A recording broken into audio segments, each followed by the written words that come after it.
নহয় এইটো আমি এইটো এছেছমেণ্ট কৰিবই লাগিব যে কিন্তু এটা কথা মই কওঁ যে কেৱল চৰকাৰী বিদ্যালয়ত শূন্য ফলাফল হৈছে সেইটো নহয় আমাৰ 140খন হৈছে যদি 149খন প্ৰাইভেট খণ্ডৰ বিদ্যালয়তো শূন্য ফলাফল বা 0ৰ পৰা 10% ফলাফল হৈছে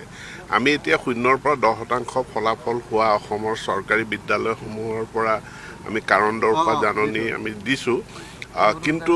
অসমৰ যিটো এভাৰেজ আছে 5% তাতকে ফলাফল যিসমূহ বিদ্যালয়ৰ হৈছে সকলো বিদ্যালয়ৰ পৰা আমি কাৰণটো জানিব বিচাৰিম কাৰণ কাৰণটো আমি শুধৰণি কৰিব লাগিব আৰু শুধৰণি কৰিবৰ কাৰণে বা বিশেষ কাৰ্যকৰী হোৱা ব্যৱস্থা গ্ৰহণ কৰাৰ কাৰণে আমি কাৰণখিনি উদ্ঘাটন কৰিম আৰু একাংশ বিদ্যালয়ৰ শিক্ষকে কৈছে যে এনআৰসি কামত বিভিন্ন কামত থকা কাৰণে তেওঁলোকে ভালদৰে পাঠদান কৰিব পৰা নাই চক অজুহাত বহুত থাকে আমি চৰকাৰী কৰ্মচাৰী আমাৰ বিভিন্ন দায়িত্ব থাকে দেশখনৰ পৰিস্থিতি কেতিয়াবা প্ৰাকৃতিক দুৰ্যোগ হয় কেতিয়াবা নিৰ্বাচন হয় কিন্তু সেইটো অচিলা হ'ব নোৱাৰে বা তেনেকুৱা নাচিব নাজানো চোতালখন বেকা বুলি ক'লেতো নহ'ব গতিকে যোনে জানে সি বেকা চোতালটো নাচিব গতিকে অকল কাৰোবাৰ যদি এনআৰসি ডিউটি অকল এজনৰেতো পৰা নাই বহুতৰে পৰিছে নিৰ্বাচনী ডিউটি সকলোৰে পৰে বা দুৰ্যোগ হ'লে সকলোৰে ডিউটি পৰে তাৰ লগত ফলাফলৰ কোনো সম্পৰ্ক সামগ্ৰিকভাৱে আমি আমাৰ অসমৰ চৰকাৰী বিদ্যালয়সমূহৰ শিক্ষাৰ মান উন্নত কৰাৰ কাৰণে কিছুমান ব্যৱস্থা গ্ৰহণ কৰিছোঁ খুব সোনকালে আমি যাতে নিয়মানুবৰ্তিতা নিয়ম শৃংখলা কটকটীয়া হৈ থাকে অভিভাৱক ছাত্ৰ ছাত্ৰী শিক্ষক সকলোৰে সহযোগত তাৰ কাৰণে বিদ্যালয়সমূহত এখন স্কুল ৰুল বুক বা বিদ্যালয় বিধি এখন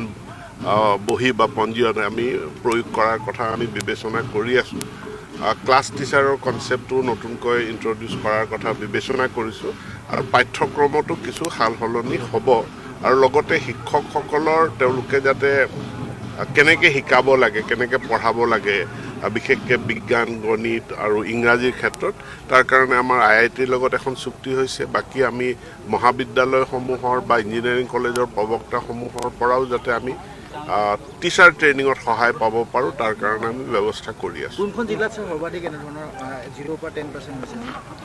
জিলা কম বেছি পৰিমাণে প্ৰায় সকলো জিলাতে হৈছে কিন্তু বিশেষকৈ আমি চাব লাগিব চিৰাং জিলা কাৰ্বি আংলং